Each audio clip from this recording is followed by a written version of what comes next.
Good morning. Welcome back to the FayWhat show. So today we have a friend and an incredible human being on our show today. His name is Jacob Reed Jennings. And Jacob Jennings is a ballroom and Latin dance professional. And he's also a real estate broker. And he also uses his skills to act as a vehicle for social change. All right.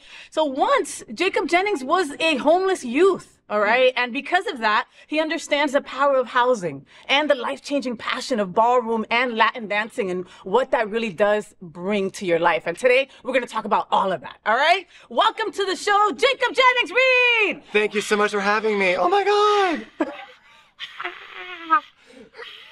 That's my audience because I'm not Brittany yet. But we're not yet.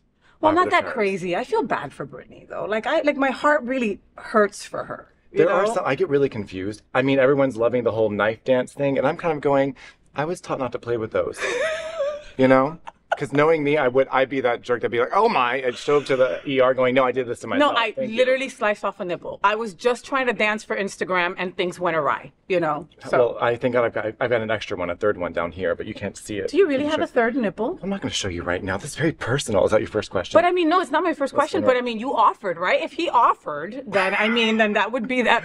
Okay, they don't have to see it. Let me just see. I mean, I'm curious. I'd love to see a third. It's right there, that tiny thing. Now, it's not hardwired though.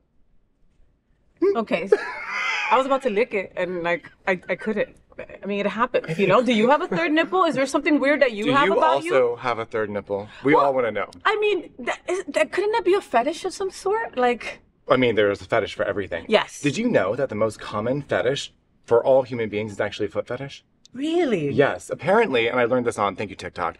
Apparently in our brain, TikTok, there's like... educational too. Right? Mm-hmm. You get so much out of it. But apparently in our brain, where our genitals lie, right next to it... Wait a minute, our brain or our genitals lie? Well, where your genitals register in your brain. Okay, because I was like, damn it, no wonder I don't understand boys. Their genitals up there in the brain. Sex is in the head, right? But yeah, apparently where your genitals are in your brain are right next to your feet. So often when you're horny, the wires get crossed. So human beings have foot fetishes. That is the most common fetish in the world. Wow, there you go. And this is how I'm spending my time on my interview. Yeah, no, but listen, here's the thing, Jacob, like my show is about education, right? Mm-hmm. But it's not education, like I'm going to start telling you history about 1926 or something like that. This is educational stuff that like we all need to know. Right? And it's like just interesting stuff about the world, you know? Foot fetishes are a thing, you know? Let's destigmatize foot fetishes. It's okay. You're not alone. Destigmatize. Jacob, how did you get into dancing? Let's start there. Did you start at an early age? No, I started at 18. Okay. To piss off my parents. To piss them off? Yes, I just flat out to piss off my parents. We were not allowed to dance because I grew up in a very religious household. Your father was a... military. Wow. So my stepdad was military. Let me clarify. My stepdad was military. He raised me since I was like 3. And he and my mom were Pentecostal, and we were not allowed to do much of anything.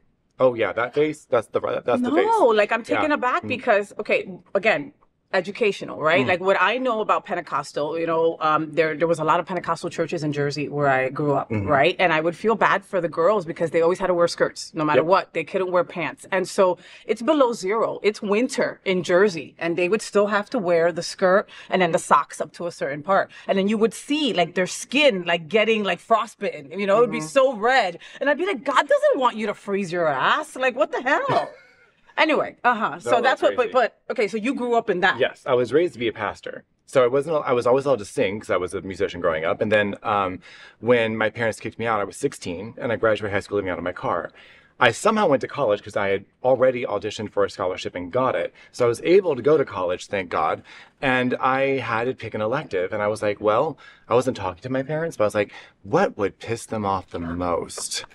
Dancing. So I took my first modern dance class, and then my classmate there was like, have you ever thought about ballroom dancing? I'm like, I don't even know what ballroom dancing is. She's like, we'll teach you. So they brought me to their studio, and I was adorable, and I was cute, and I was hungry. So they taught me how to dance ballroom and Latin dancing, and I started teaching it 2 days later. Oh my God, Jacob, that's an incredible story. But listen, I get that they had to teach you, right? And again, of course, you know, you don't just wake up one day, I'm going to know how to ballroom dance, but you had to have that in you already. You know what I mean? Like you had to have that natural ability to move around like that. You don't think you did as a child? Definitely. So my mom used to laugh because I had no rhythm growing up. That's what she said. She was like, what is wrong with you? Granted, musicians, I could keep count in a bucket. That was fine. I love musicality. I was very much so a performer. But as far as learning how to do things with my feet, I'm very trained. Like, none of it was very natural for me. The presentation, got that. I'm a ham, no problem. But when it came to actually like learning my left from my right, I couldn't tell my left from my right until I started teaching dancing. And still I have to go like this. I don't always get that correct because I'm teaching the opposite part. So yeah, I still have to think, okay, purple and green, purple and green. I mean, left and right, left and right. Oh my still, God. I know, right? Wow. Very interesting, right? It is. It is. I can tell you so much about foot fetishes, but I can't tell you which one's the left or the right foot. Yeah. Well, I've seen him dance. He could tell his left from his right foot for No, sure. Okay. no. Me, on the other hand, we'll talk about that later on. All But right. It became really cool though, because when I was teaching, I remember there was a moment when on one of my early lessons where I went, oh my God, I'm loving this. Like, I love teaching. Like, teaching dance was where I was really happy. Like, seeing people start to get what they were doing in a box step or an underarm turn. It was a rumba. I remember very clearly, and I remember who it was. But we had a really great lesson. I was just going, I could do this. And then I decided to actually make it my career. And that's how dancing got me out of my car and into a studio and saved my life. I love that. I love Thanks. that so much. Wow. So let's talk about you coming out. You came out early, right? And then that was around the time where your parents unfortunately threw you out. Yes. Sometimes I don't know how people can look at their kid and go, you didn't know I was gay? Really? They used to put me on the coffee table when I was like 4 years old, and I would sing The Little Mermaid, and they loved the part where I go, breath young women, or whatever it was. And I was like, how did you miss it? How did you miss it? It's not that they missed it, Jacob. Parents know. Parents always know. They're just really trying to not know, right? and especially if they're religious, because in their minds, they're scared for you. And again, I'm not taking your parents' side because this is my experience as well with my parents, you know? And it's hard for me I'll try to put myself in her place and go, wow, if I had a child and thought that they were going to be burning in an inferno, I would be kind of sad, you know? And they truly fucking believe that. That's the thing. Do you remember the Columbine shooting? Unfortunately. So there was a book that came out from one of the mothers of a girl who died, who was asked if she was a Christian before she was shot. And the mother wrote a book, and the book talked about how she took her daughter out of a problem situation and moved her to a better place so she could have a more religious experience and changed her life. Well, my parents took that literally. So when they found out I was gay, they put me in conversion therapy, which did not work. And it's horrible. It's horrible. Best therapy you could possibly get, except for the whole conversion therapy part. And then after that, probably also explains some of my interest in BDSM now that I think about it. Right? Jesus help me. That makes sense, the bondage right? part. It really does. It And does. the whipping. And the whipping. Oh, wow. But look, and all of that. Okay, conversion I'm putting therapy. so much of it together all of a It's- sudden on your show. Oh, I get it now. The epiphanies happen here in this bed. That is how things happen. It's the truth. This is what happens when I sleep with a woman for the first time. Yeah. Or this is technically it. wake up next to a woman. That's what happens. There you go. There you go. But you know what I've heard about? I know other people that unfortunately have been through conversion therapy, and all it did was solidify that they were gay for sure. Oh, because that's what all the boys. Okay, you're gonna put a bunch of boys in bunk beds together that think they're gay. Think about that. I mean, We didn't mind that part. exactly. Keep that part up. Yeah. I think they made that illegal that now, right? part up. Yeah, keep that part up. That was great. That really helped me explore a lot faster. But everybody in one room where they're at least questioning, and then you you pray together. You pray together. We have 8 hours and hold 30 hands. minutes to figure out who's a top and who's a bottom. Let's make this happen right now. At that point, I was all the Tupperware. I just did all the snaps. It was great. I'm verse, I'm top, I'm whatever you got, okay? Because we got to go back to the shit in the morning and I don't want to be a part of And it. they would actually give you porn. Like, they would give you, like, straight porn to look at. So, like, you would look at it and you're going, this is not appropriate. So you would look at the porn going, okay, this is supposed to do something, but I can see he's trying to look and you're, oh, well, it's doing something. All right, let's just put that away and see what happens next. I wonder how Kevin's doing. Oh, hey, Kevin. Hi, Kevin. Reach out. He's probably a big old bear right now. Oh, he's a hot little otter, actually. He lives in Portland with his new husband. Oh, Good for well, him. then Hi, Kevin. Hi, Kevin. Good for you. Anyway, but they moved me from my high school in Northern Virginia to go further into the Bible Belt to, get me away from all the gay. Yeah. And I will tell you, I met more homosexuals in the South than I ever did in D.C. It was a very different time. Isn't that usually Very different how it time. is? Yeah. Like, it's just, but what is it? What you resist persists. Like, you Exactly. can't, I wish. It's just one of those things where you see these people, and again, like we said before, they really truly believe that, we chose this life, and we didn't, It totally backfired. Like so my parents only let me take an after-school job at Chick-fil-A. because religious. Yeah, right? Because they're closed on Sunday? It's closed on Sunday. You can do all this stuff. I met more lesbians working at Chick-fil-A than I've ever seen anywhere else. I don't know why. I guess they all like chicken. But it was actually a lot of fun. I'm not sure. Whatever I don't poultry know. you want to be, it was Whatever foul. that poultry was, it was foul. Right? And it was foul. And Chick-fil-A is foul, by the way. Foul. So, okay, so let's talk about your nonprofits, okay? The reason that, me and Jacob met on Queer News Tonight, and we hit it off right away. There was something about his mustache and his red hair that I just could not stop freaking looking at it. And then, when he talks, like, you can tell that he just is, I'm here, I'm present, I'm queer. And I was like, damn, I need this guy in my life, And then I found out the wonderful things that he had done. And I was like, okay, now I really need to interview Jacob, So you started a nonprofit, right? And it's called Sherlock's Homes Foundation, a nonprofit that addresses LGBTQ plus youth housing issues, okay? There's not a question that LGBTQ plus youth have had it harder than anybody. You live now in Florida, you know the Don't Say Gay bills and all the crap. This happened before COVID, correct? 6 weeks before COVID. Okay, so what inspired you to make this happen? Obviously, you didn't know COVID was 6 weeks away, but how did that come up? Well, I remember when my mother kicked me out that day. It was the worst and best day of my life. I remember thinking that. I was like, you know what? One day I'm going to come up with a way to help other kids who are kicked out for coming out and give them the help that I didn't have. And that was 20 years ago.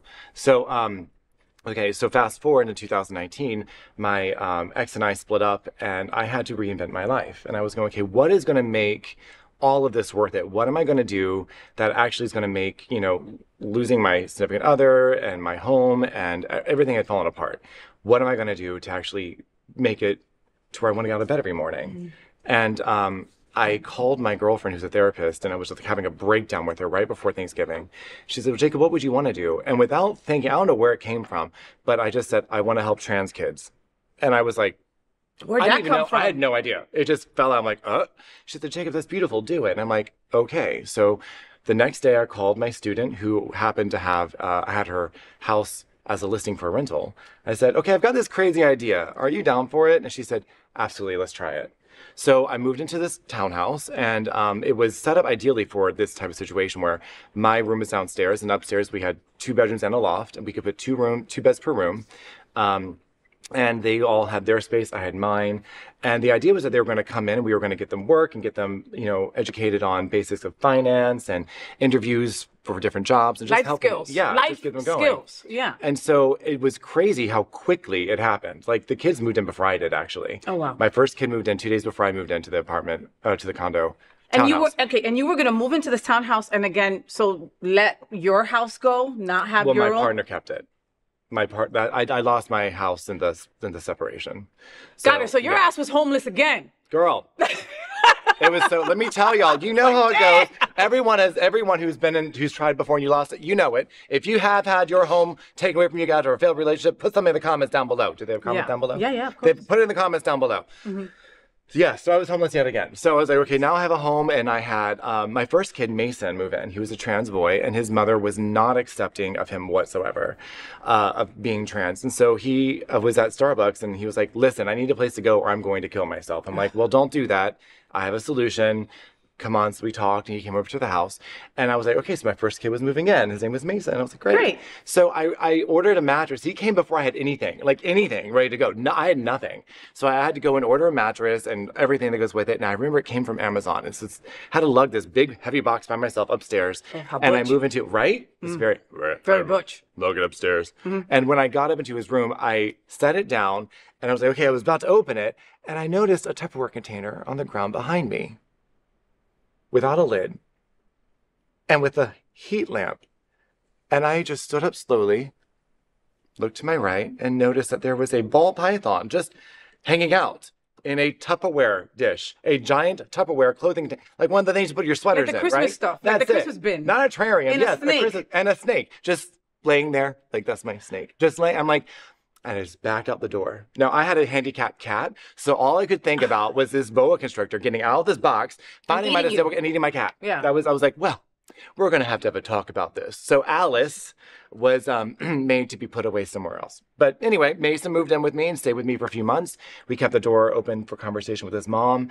Mason did not have the tools to articulate what he was going through for his mother. And his mother thought that her daughter was just having another one of her things, right? Or a phase or something that she was going through. I mean, because parents and kids really have an issue with that communication. Yeah. You don't want to hurt your parents' feelings, but you're not telling them the whole truth, right? But then you're also not giving them all the information they need to make a valid decision when it comes to you. And the parents don't know how to give them the tools to have the conversation yet. Because their frontal lobe isn't developed Well, yet. and that's not their world. No, it's you know not. what I mean? It's not. They've lived 30 some odd years without dealing with gay people for the most part, right? And then all of a sudden their kid is trans. Like, you know. The kids, in a short period of time, went from being just their little girl going to to school, lesbian to now trans boy. It's there's a whole lot. And how old was Mason? He was 18, 19 when he moved in. Oh, okay. So then you didn't have to deal with like parental issues or anything like that, right? But No, you left the door open for the mom to still have some kind of relationship and whatever. How many people how many trans people were they all trans? No. So that home was very interesting. He was with me for about 3 months, and then he moved back home with his mom, which is super cool. And we're still close. I'm still close with his mom. Like showing her the tools to have the conversation with Mason has been great. We helped him get his top surgery. We helped him get on hormones. We saw his entire transition. It's been amazing. So Mason, I love you. That's wonderful. And I was going to ask you later on about like a successful story or someone that jumps out at you. And I think that Mason is definitely that story. And that's what a blessing for for Mason. And of course, there's a few. I mean, this is an opportunity of a lifetime. Do you know how many LGBTQ plus kids will never get this opportunity? Yeah. You know, too many. And what Mason said initially is not an uncommon thing to say for our LGBTQ plus kids, okay? Most kids say, I don't want to be here anymore. Get me an out. You know, where suicide is a better option than waking up the next day to talk to your mom. Fuck. They are 120 times more likely to commit suicide than their cisgender counterparts. Is that God, horrible? that's awful. So this was in Raleigh, right? No, this was here in Fort Lauderdale. This was in Fort Lauderdale. Boca Raton, technically. So I had the home rented, and then 6 weeks later, my bed's already full. And that happened overnight. Like everyone just started coming, and it was like, okay, I had no idea what I was doing, but I was figuring it out. And then COVID hit, and we were locked in the house together for the rest of quarantine, and I was out of my comfort zone. I was not a parent. Never been a parent. All of a sudden, you got a bunch of kids there that you have to be responsible for. And now, when I say kids, it's HUD definition standards, 18 to 25 is still considered a kid. Yeah, no, of course. Standards. So I just want to make sure we clarify that. No, that's important. So I didn't have to do anything with like foster care or anything like that, but we did have kids that came from foster care into our home and had no idea about any of the resources that they had. I didn't know anything at that point either. I had to learn as I went. Yeah. So so not only was COVID happening, but we were trying to figure out how to make things go. So the idea was to show them how to use real estate to get out of, the rat race. So we actually had bought, with some investors, I bought a condo in Fort Lauderdale, and we would go down during quarantine and we would gut it and paint it, and they helped choose the fixtures and the paint colors and do the work. So they got to see that they had an impact on the environment around them. And through this, they actually were able to understand that they can build something better for themselves if they put the work into it. I love that. Right? It was really cool. So they got to see firsthand how to do something. They flipped a car. They flipped a condo. They started flipping tables wherever they went. I'm going to have the best adult life ever. It was something. But the thing I learned as well is like you have to meet them where they are. They're still kids. They wanted iPhones. They wanted nice things. They wanted all this stuff that I'm like, you can't really afford this. You know that, right? So it was very much a mindset that I could not relate to because I had been homeless 20 years before and then a year before, but at their age at that point. So having to build my model where there was Snapchat now available was very different. Very different. But we started having really great conversations. And the thing that made the most sense to them, they really couldn't give a damn about real estate. Why would they? It wasn't within their wheelhouse. They didn't know how to make money, much less grow money. So investing, I had to rethink, how do I put this into a world that they know? And we found the answer. TikTok. Close. Music. They learned about music royalties and how music, every time you hear a song play on the radio, that's going to pay Beyonce. That's going to pay Lady Gaga. Or the song being played on TikTok. Yeah. So they started getting really interested in music and how you can make money through the music industry as investing. I was like, that is so not what I expected. And something I love learning about too. So we learned about music royalties together. So anyway, when the year went up and my lease was over, And I paid rent every month because I wanted to make sure, even though we didn't have to, I wanted to make sure I had a solid foundation so that when people asked about our organization, we could say that even during the pandemic, we paid our rent every month. Yes. That was tough, but we did it. But when the year was up, I was like, well, I had run out of capital, ran out of credit, everything I had done. We remember it was 6 weeks before COVID hit. So like I couldn't go out and get donors or improve our board member base. I couldn't do anything. Nothing. Like we were locked in. Nobody suffered more than nonprofits. So I mean, there was just no way. There couldn't have been a worse time for you to have done that. Yet you still were able to pay rent every single month. We actually even expanded into our second home 6 months into the pandemic, which was in Colorado Springs, and that became a trans rescue, an all-age trans rescue from 18 and above. So we expanded, and now we still have that home. It's now in Peyton, Colorado, which is on a 10-acre hobby farm. It's housing 10 acres. 10 acres, Ooh. yeah. It's right now it's housing 13 trans individuals in Peyton, Colorado, which is a sundown state, by the way, or sundown county. So it means if you don't know what sundown county is, look it up. It's kind of disturbing. But what the hell does it mean? You can't do that with my walker. I like to tease them. But I don't even know what the hell it is. Sundown. I don't mean like what? What does it mean? A sundown state means like a state I'll never go to. You need to be out of here before sundown, or else we are not responsible for what happens to you at night. Yeah. That's where you had a lot of lynchings and murders and stuff. Yeah. So, oh my God, that's horrible. Yeah. It's terrifying that this stuff still happens, but yes. But it does. And they're right in the heart of that county, and they love it. My girls there have some guts. We'll say that. Yeah, that's right. Yeah. And so from this, you also so you have this trans facility. You have the first the first townhouse here. Then you opened up a sobriety. Yes. Oh, so what happens? We had to get out of the house. That's right. I was going to tell you. So I had nothing left, but we found a converted school bus on OfferUp. So we moved onto a converted school bus. How big was it? It was 38 feet long, and it was great. I had so much fun. Oh my God, it was so much fun. We planned this trip. We're going around the country to see like where we can go and open up homes, right? So we had been building a buzz throughout the entire pandemic, and there were a couple of landlords that wanted to meet me in different states. So we took the bus and we traveled up to Raleigh and to Richmond, and it died after that. But we went there and we saw these houses and decided to open up more homes in Raleigh, North Carolina, and Richmond, Virginia. So the Raleigh, North Carolina home became an LGBTQ recovery home. So it is for people who are in our community who are battling substance use and alcohol abuse and trying to get their life together. And how many people that are one there? is serving, right now it's serving 5. Wonderful. And we have the ability we actually have a room there for people who are sober that are trying to travel, like on Airbnb. So they need a sober place to stay. So we actually have one room that's like a sober Airbnb, so people like can have a place to go. Yeah. That's part of being sober, right? So that's that home in Raleigh, and then our home in Richmond is my experiment to see how do you prevent homelessness. The best way to do it is to do it before they become homeless, right? So that's how you end homelessness, by prevention. So we actually have that home in a different model. It is an LGBTQ safe space. You do not have to be LGBTQ, but it is an LGBTQ safe space in all of our marketing, all of our decorations. Everything has got a lovely warm vibe. Every room has a positive message. Rainbows everywhere. I love that home. But we literally gutted this cracked in duplex and made it into a 7-bedroom home. We rent each room out individually, and then as these individuals have financial emergencies that come up, we actually mentor them one-on-one on how to get ahead in life and set themselves up to win financially. And we partner with a company called 101 Financial. They're wonderful, by the way. And they actually teach them how to do everything from open a checking account to saving money to get ready to be a homeowner. And so this again, life skills. skills. You know, when you have that breakdown in communication with your parents, right? Like you don't get to learn those basic things that a lot of us take for granted. All right, I didn't learn it. A lot of these LGBTQ plus kids, you know, and myself included, you included. You know, your parents are supposed to be there to teach you that stuff, and because you have that disconnect, it doesn't happen. So then you're like, screw school, screw this, screw that. You know, I don't need to. The universe doesn't want me here, so why am I even trying? Yeah. You know, and you're teaching them. They're like, no, wait a minute. This is what you need to live. This is your future here. This is your possible future, your successful future. That you belong. That you belong. That you belong. That's and actually that you one of our deserve. taglines. Yeah. One of my favorite videos on our website is the "You Belong Here" video, and actually it goes through like the LGBTQ youth experience of all the shame and the rejection that you feel, and then when you find your chosen family, how you're like, oh, I do belong somewhere. Yeah, and I am enough, and I am perfect enough. exactly how I am. You know.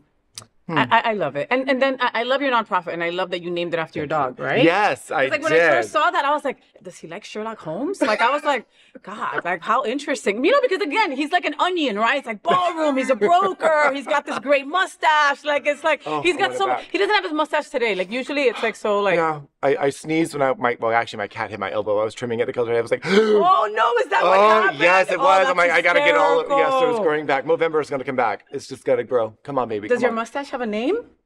No, it's just part of me. I don't want anything else to have all the attention. Okay, You kidding? okay.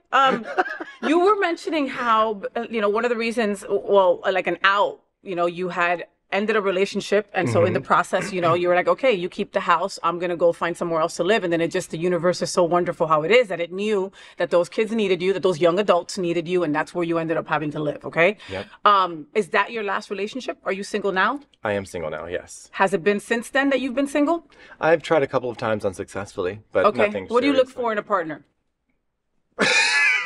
This has come up. Okay, let me just say, I just had my birthday 2 weeks ago, and for some reason, since then, everyone I know has been trying to go, so, are you dating yet? Are you ready? I'm like, okay, so universe, pressure? I'm listening. I'm sorry. It's not pressure, it's just surprising. I spent so much time since that breakup, like, taking care of others. I haven't really...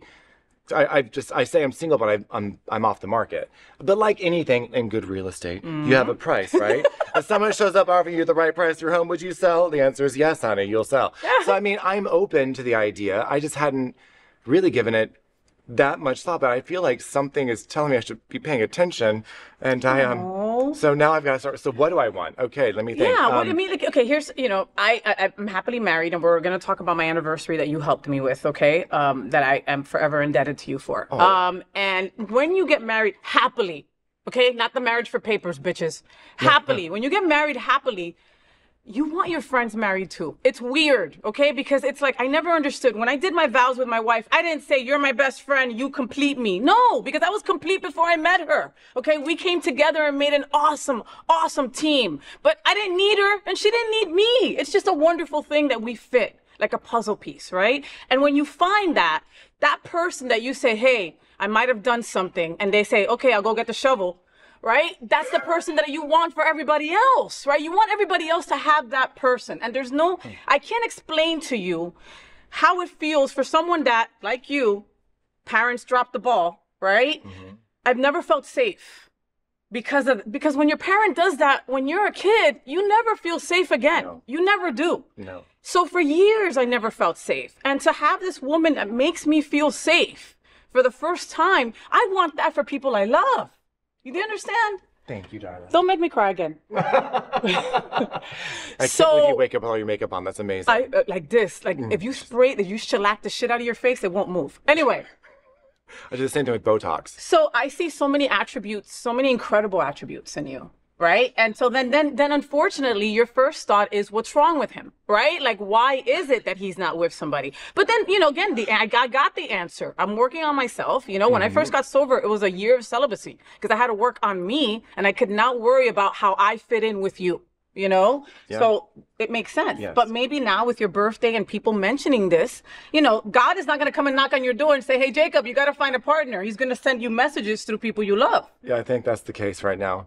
So that has been what's happening. It's funny. I took myself off all the apps lately. All the grinders and all the scrubs. Because I'm like, I don't think that's where, now I've had great luck on them before finding people, but I'm like, I don't think that's where this one's coming. So I'm looking to that new dating app, Archer. That's now, I don't have a profile yet. There's the other one that was just developed by the guy from Grindr that's supposed to be more meaningful. It's right now in beta testing in New York and Miami, so we have it here. Okay. So I'm looking into those things. What's it called? Grindr with feelings? What Tammy? the fuck? It's not Tammy. So I'll remember it. It's somewhere on my phone. Okay. But then that means you're beginning to get back out there. Well, I'm considering. So part of it is like, what do you want, right? Yes. What do you want? And I feel like, the thing I typically get is I intimidate people. Which I don't know why. I mean, I get it. I'm a unicorn that happens to have wings and I like to fly around and I need someone to keep me grounded. I get it. Cool, whatever. I'm fine with that. But my line, like, you have to add to my happy. You have to add to my happy. If I'm not going to date someone just because I want that convenience or that is to have a status symbol. That's not what I think is important. Someone who will make me laugh on the hard days, because there are plenty of them, and someone who I can actually witness their life. I do want to be a parent. I do want to be a parent. So I've been preparing to be a single dad for a while now, and I'm planning on starting that process at 41. As I have it all mapped out that way. Okay. So I'm starting that process, and I was planning on doing that on our own because, like you said, when you lose your family so young, it's like, well, I do want a family. Yeah. And so my solution was, well, have a kid, right? During the pandemic, with all of my kids around me, my kids from the foundation, I realized, you know what? I could not screw up my kid worse than these parents screwed up theirs. So, all right, I'll figure it out. Let's figure this. So that's where I'm kind of going. But so you think that the kid will come before the husband? Well, I have control over one, not the other. Yeah. There are kids today, there are so many kids that are in foster care that need love and support. So I know I can be of value to a kid. I don't know if I'll find my significant other without one, actually. Okay. Dogs and kids, they're panty droppers. I mean, they really are. They really are. Right? So is your dog's name Sherlock? Yes. Oh my God, how cute. Right? You know he me, would I love not a dog poop lover. for days when I first got him. And I was like, really? I kept taking him out. Really? No shit, Sherlock? He went, oh, that's your name. Oh, Perfect. See, there it goes. And you see? that's the truth. So you work at a couple different dance studios. I want to talk about my anniversary now, okay? So this was fun. So me and the Cuban at the end of the 2 days ago. 2 days ago was our anniversary, right? Mm-hmm. And you know, I always I try to surprise her. I try to do something cute or something. And the thing is that it lands always during Halloween time. So it's always like a million events going on. So I always try to get her like a week before or a week after. And fortunately, I'm going to be in the Eastern Mediterranean, bitches. This week I'll be gone to Greece. So I wanted to surprise her with something, you know, and tell me the video that I saw, your social media. Tell us about that. So I made a post where I talk about, you know, I don't know why I did it. It was the first time I've done it, but I just did voice text into my Facebook post. And I was like, imagine that you have someone special in your life and you want to give them something that they aren't expecting. Well, imagine that you laid out their favorite outfit that makes them feel confident on the bed. And you write a note on the bathroom mirror that says, get ready in 15 minutes. We're going to have some fun tonight with a vase of flowers. And then your significant other comes home. You throw them in the bedroom, say, get ready. I'll see you in a few minutes. Leave, shut the door, and go to your car and just wait. Now your loved ones knows that they have to put this on. They go in the bathroom to get ready. They see that they're going to have fun that evening, and then they're going to meet you in the car where you already have shoes that will stay attached to their feet when they walk backwards, a toothbrush, toothpaste, comb, deodorant, just to be on the safe side. And then you just drive them to your destination without telling them where they're going, preferably blindfolded. That's the BDSM flavor. Then you finally get to where you want to go, and you walk into my dance studio where I welcome you with champagne or sparkling cider, and you come in and celebrate your love for one another while dancing for 45 minutes, embracing each other's arms, no cell phones, no distractions. And then you head off to dinner where you complete that evening sitting by the beach and enjoying your time with your significant other. Yes. Yeah. So if you want to make that magic happen, give me a call. Oh my God, yes. So if you want to make that magic happen, call Jacob, okay? Find him on social media and do that, okay? So I did that. So basically, I was like... She actually responded. I go, Jacob, I saw your video, and I know this sounds crazy, but like me and my wife don't really dance well together, you know? And it's one of those things when you're two women, I could dance with a guy, right? Because I was groomed to be straight. Right? So I could dance with a guy, no problem. But unfortunately, me and her did not have that connection. And we've gone to cruises and we'll see other couples dance. And it's like, oh, I would love to do that, you know? So we did just that. We put together, Jacob told me, make a playlist, okay? Make a playlist. So I put on this playlist things, Stevie Nicks. I put The Cure on this.